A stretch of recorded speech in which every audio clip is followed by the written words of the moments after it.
Have you ever wondered how the auto shop does oil changes on your car? Have you ever wanted to do it yourself and not take it to the mechanic? Today I'm going to show you how to do an oil change using these 7 items. Today we got the oil, the filter. You're definitely going to need those.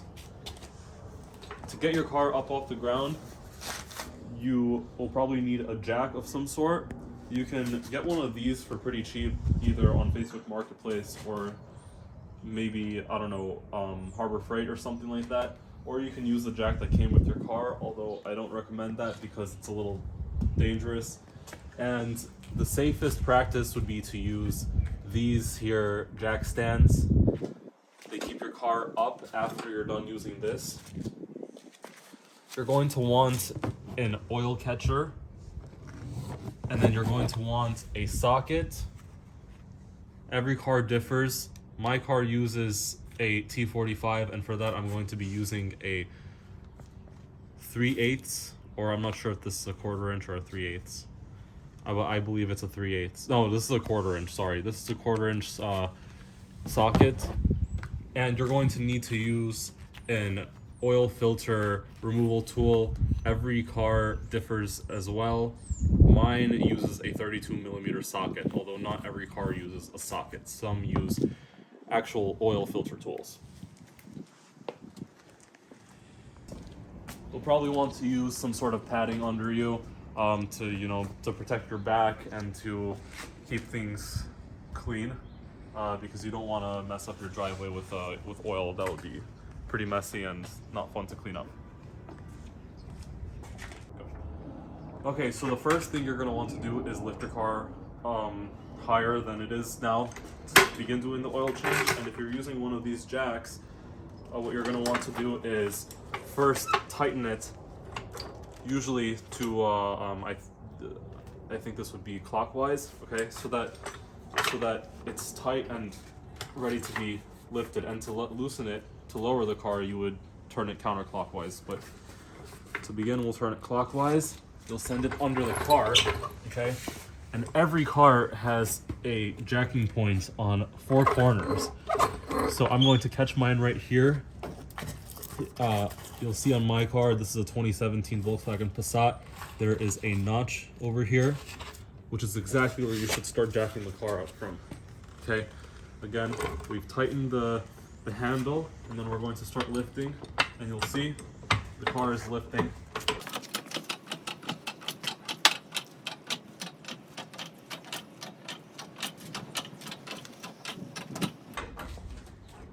You're going to want to get it up to a decent height, somewhere where you think you'd be able to fit under the car.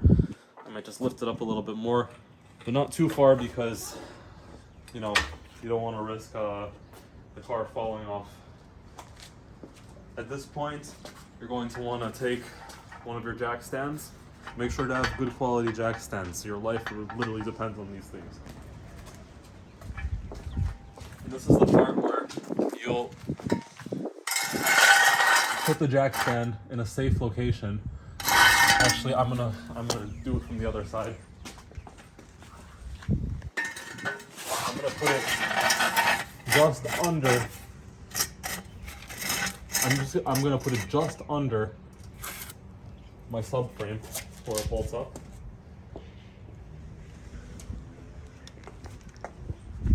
And at this point, you'll want to also pull your emergency brake. Try not to put too much weight on the car, because it's not really leveraging on much but a jack stand. Lift it up so your back wheels are locked.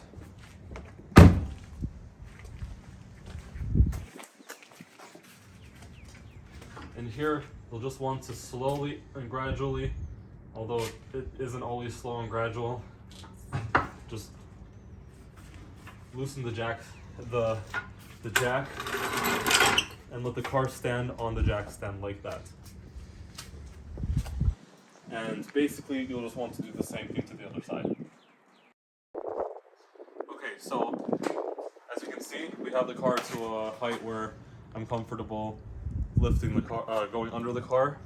Got about, I'd say, a foot and 3/4, maybe 2 feet height for me to reach under, and jack stands, you know, the car's weight is not a joke, so you want to make sure that it's secured correctly. This isn't the best practice, but if you just give the car like a slight little shake, you see it's not moving around and it's on its jacks, all nice. Okay, so we are now ready to begin the actual oil change procedure, and for that, well, first of all, we put down our mat over here so that it's so I don't hurt my back. If you have one of those dollies, like on wheels, you can use one of those. We don't have it though. And another thing I wanted to show you guys is this under tray. So some cars come with under trays, not all, in order to access the bottom of the engine where the oil pan and the oil drain plug is. And in order to remove this, that's why I said you might need additional tools. So ours uses Torx screws, and all you'll really need to do is just remove them, and it's about as simple as that. You slide this out from under. A lot of newer cars are actually beginning to use these under trays. So now that we've got this under tray out of the way, we will begin by taking our oil drum or oil catcher. This is what all the oil is going to drain into. Most auto shops have their versions of it, you know, the professional ones, but if you're doing this DIY from home, you'll just be using something simple like this. And when you're done with the oil, you could actually give it to any auto parts store. They'll take your old oil. A good practice would be to actually, well, not all engines have this cover, but you know, if yours does, you just pull it off like that. Good practice would be to actually remove the top fill plug and just let air flow through the engine as the oil is pouring out. Keep this in a safe place. Make sure you don't lose it, because you're gonna need it. Otherwise, your oil is going to fly out everywhere. Now we are ready to actually start the oil draining procedure. Get to that right next. Okay, so this is the major part of the oil change. This is what you have all been waiting for, actually getting the oil out of the engine. So you're going to want to make sure that you have the correct socket. Like I said, ours is a T45, but some of them don't use T's even. They just use regular sockets. And you're gonna wanna start loosening the drain, okay? Just like that. Some of them you'll feel crack open, some of them are more gradual. Okay, and then as you start opening it, you'll see the oil pouring out. Make sure you have your drum.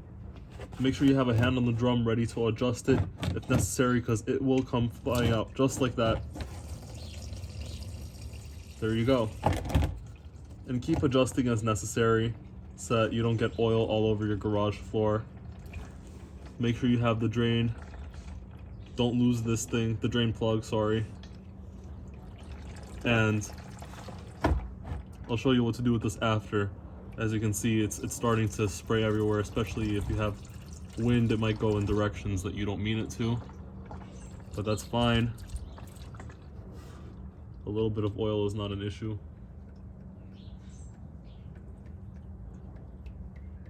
And essentially what you want to do is just wait for this to drain all the way.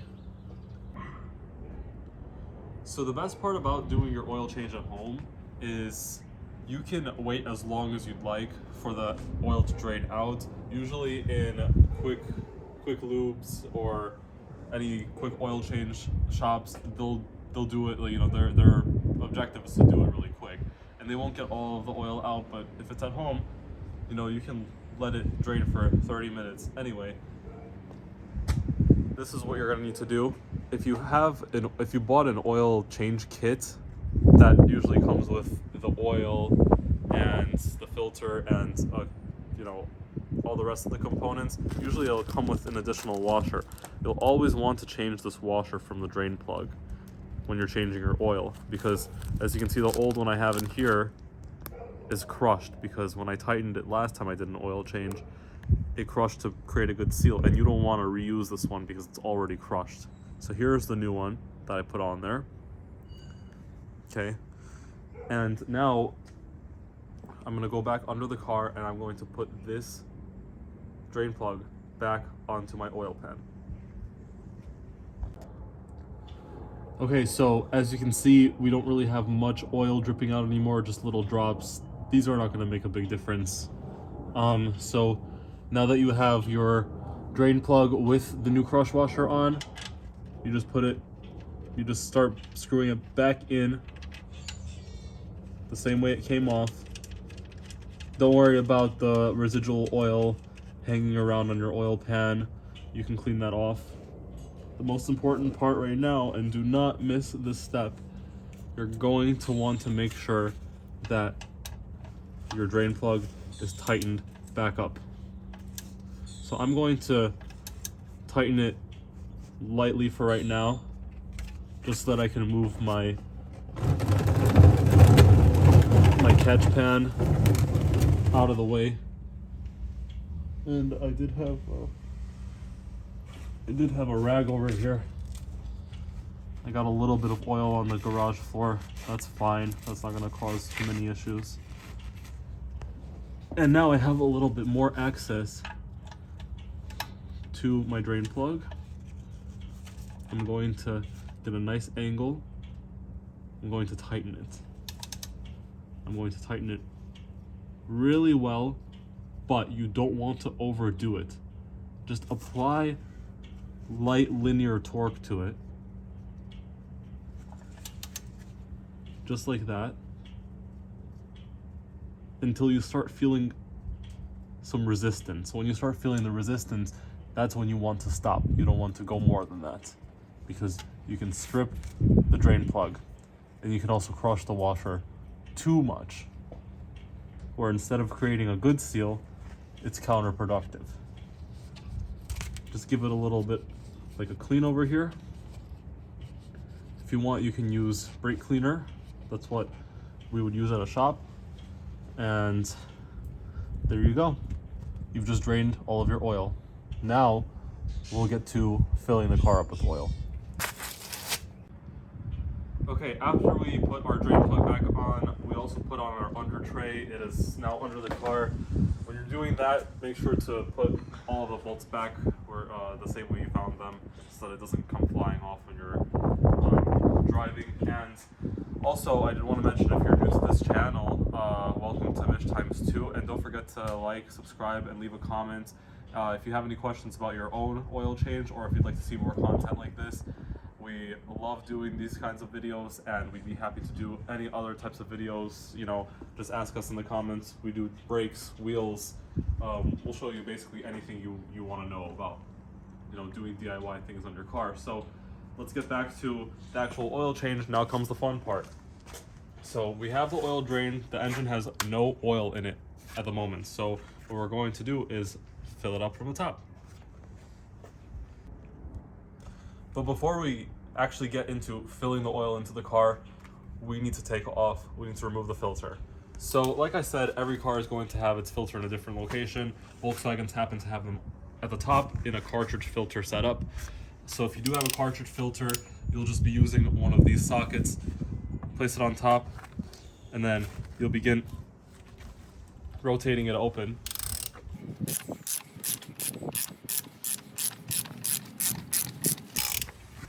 Now once you feel it loosening up,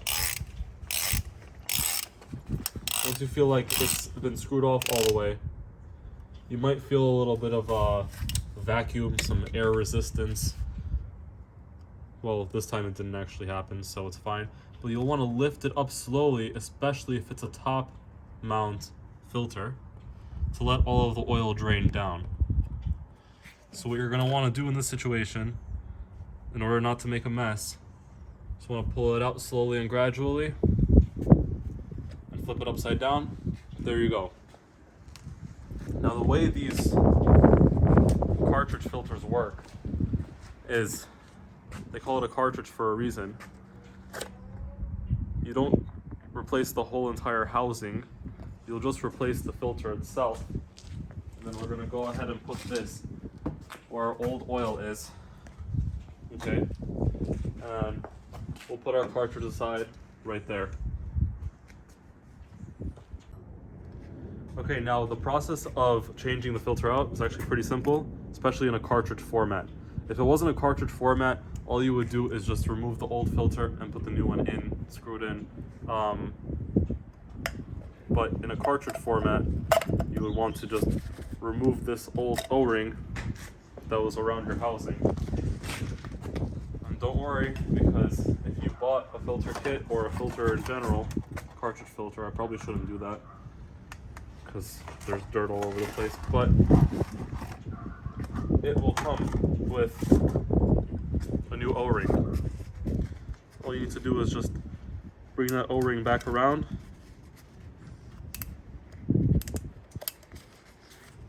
There's a notch, and you'll know where the O-ring is supposed to go. Bring it all the way down there, and it'll level out. Just like that. So now you have a new O-ring. As far as the filter itself goes, you'll want to put the new filter in. Some of them are directional. Make sure you check, but this one is not directional, so just place it in just like that. Push it down until you hear a click. And usually what you're going to want to do is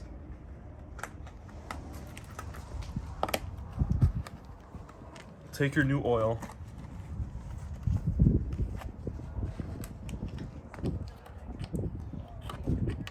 just open it really quick. I haven't opened it yet.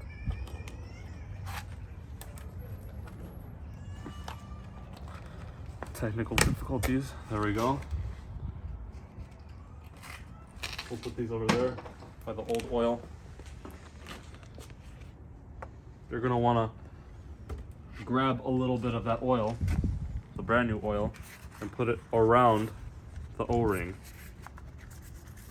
Now, it might get a little bit messy, but like I said, this is a messy job and you'll be able to clean this. Now what you're gonna wanna do is take the housing, put it back in, start screwing it in by hand at first.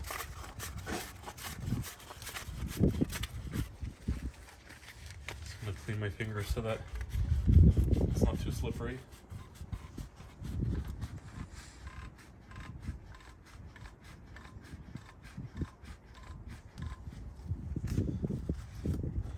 Now we can take our socket, start tightening it. Now you never want to go too tight on these filter housings. They're very delicate.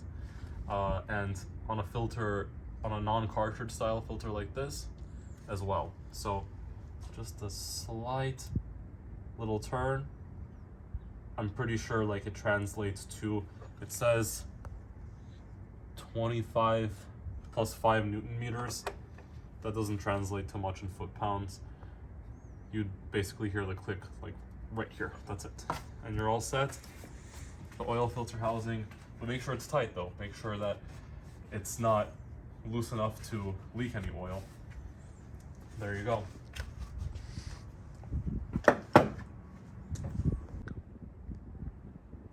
Okay, so before we start pouring in the oil, we'll actually want to lower the car so that it's a little bit easier to access the oil fill. So in order to do that, we're just going to lift the car back up just slightly. Don't forget, it's on another jack stand on the other side, so you don't want to lift it too far up. Just enough of the jack stand can slide right back out like this. Okay, and you're going to want to let the car down slowly. Make sure you don't have anything under the car. That's important. And your car might fall off of it. Again, except for the only jack stand that's on the other side. So you'll want to twist this very, very, very slowly. It's going to have a lot of resistance. So make sure you can see how fast the car is falling down to make sure you're not letting go too fast. There you go. Do the same thing to the other side. Okay, now for the actual fun part, filling up the oil. So today we're going to be using Liquid Moly, Molygen, I guess, new generation synthetic. This is 5W40, great for Volkswagens and German cars alike. I got these on FCP Euro, so if you have a German car, just go on FCP Euro. We'll leave a link down in the description below. Where you can just type in, they are not a sponsor, where you can just type in your car, make and model, year, and everything like that, and it'll give you the exact right amount of oil and the type you need to put into your German vehicle. Our car calls for 6 quarts, and this is almost exactly 6 quarts. We'll leave about just a little bit when we get to this little guy over here, but all you need to do is, if you have a funnel, that's super useful. You don't need one, but it allows for less of a mess, and it's as simple as just filling up your car with oil. This oil is green. I normally don't see green oil, but I guess it works. It's not going to be green by the time our next oil change comes around. Right. Okay, like I said, we're just gonna leave a little bit left over because in total this makes up like 6, maybe 6.6 or something quarts. We only need 6. So I'm leaving this just in case, because right now what you're gonna see me do is I'm done with actually filling the oil. So I'm going to take my rag over here. I'm going to lift my funnel out of here. If you can do this without a funnel, props to you. I cannot aim that well, but you know, we're just going to put this right by our oiled oil. Keep all oil in the same place, I guess. And then we're going to put our oil cap back on. Like I said, you don't want to lose that thing. It is super, super crucial that you still have it, so it keeps all the oil inside your engine. Now, this part is also very crucial. You want the new oil to start circulating throughout your engine. Make sure you have nothing open over here, nothing in the way. I probably should move this rag so it doesn't accidentally fall in there.